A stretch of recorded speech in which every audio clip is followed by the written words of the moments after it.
প্লাস্টিকের সিডলিং ট্রের খোপে নারকেল ছোবড়ার গুঁড়োর সাথে কেঁচো সার মিশিয়ে প্রস্তুত করা হয় বীজতলা। এই বীজতলার নাম কোকোপিট। সেই কোকোপিটে যে কোনো সবজি ও ফলমূলের বীজ বপন করলে উৎপন্ন হয় উৎকৃষ্ট মানের চারা। এই কোকোপিট পদ্ধতিতে সবজি ও ফলমূলের নার্সারি গড়ে আলোড়ন সৃষ্টি করেছেন কুড়িগ্রামের ভোগডাঙ্গা ইউনিয়নের কৃষি উদ্যোক্তা হাফেজ মোহাম্মদ ইদ্রিস হোসাইন। তিনি নাগেশ্বরী উপজেলার ব্যাপারীর হাট এলাকায় 40% জমির উপর গড়েছেন এই নার্সারি, যেখানে রয়েছে 50 প্রজাতির সবজি ও ফলমূলের চারা। ইদ্রিস হোসাইন জানান, তিনি 40% জমিতে 4 মাস পূর্বে 4 লাখ টাকা খরচ করে এই নার্সারি গড়ে তোলেন। বর্তমানে চারা বিক্রি করে খরচ বাদে তিনি 10 লাখ টাকা লাভের আশা করছেন। তাছাড়া তার নার্সারিতে কর্মসংস্থান হয়েছে 7 জন কৃষকের। আমাদের এখানে যে চারাগুলো তৈরি হয় সম্পূর্ণ কোকোপিট দ্বারা উৎপাদিত। এই চারাগুলো শতভাগ শিকড়যুক্ত। আপনারা দেখছেন শতভাগ শিকড়যুক্ত কোকোপিটে উৎপাদিত চারাগুলো। এই চারাগুলো আমাদের সারা বাংলাদেশেই ডেলিভারি হচ্ছে। প্রতিনিয়ত 6 জন 7 জন আমাদের এখানে কাজ করে। আমিও লাভবান হচ্ছি এবং পাশাপাশি যারা কর্মসংস্থান যাদের তৈরি হয়েছে লেবাররা, তাদেরও কর্মসংস্থানের একটা নতুন জায়গা তৈরি হচ্ছে। নার্সারি পরিচর্যাকারী কৃষক স্থানীয়রা জানান, এখান থেকে উৎপাদিত উৎকৃষ্ট মানের চারা কুড়িগ্রাম জেলা ছাড়াও বিক্রি হচ্ছে দেশের বিভিন্ন জেলায়।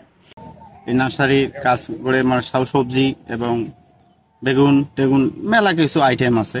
এলে যাইতেছে, মনে করো অনেক দেশে যাইতেছে, ঢাকা, খুলনা, বরিশাল, চট্টগ্রাম, পার্বত্যপুর। যারা খেতে খামারিতে কাজ করে এখান থেকে অনেক নার্সারি থেকে সবজি নিয়ে যাইতেছে, তারা লাভবান হচ্ছে, সঠিক মানের চারা পাচ্ছে। এখানকার চারা টোটাল বাংলাদেশ, কুমিল্লা, ফেনী, চট্টগ্রাম,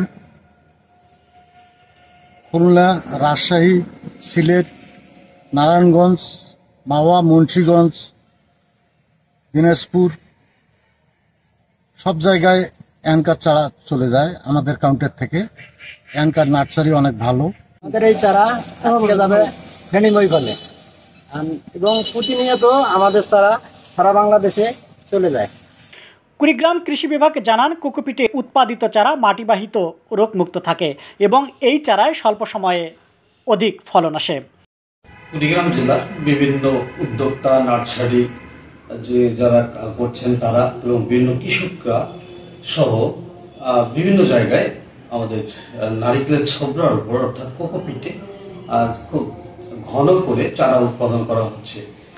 এই চারা মাটির সংস্পর্শ ছাড়াই যেহেতু করা হচ্ছে, সেহেতু মাটির এখানে যে বাহিত যে রোগগুলি আছে সেগুলি মুক্ত থাকছে এবং স্বল্প সময়ে সতেজ মানের চারা উৎপাদন করা সম্ভব হচ্ছে। যে চারাগুলি বিভিন্ন জায়গায় বিভিন্ন কৃষকের কাছে উদ্যোক্তাগণ এবং নার্সারি যারা করছেন তারা বিক্রি করছেন এবং লাভবান হচ্ছেন।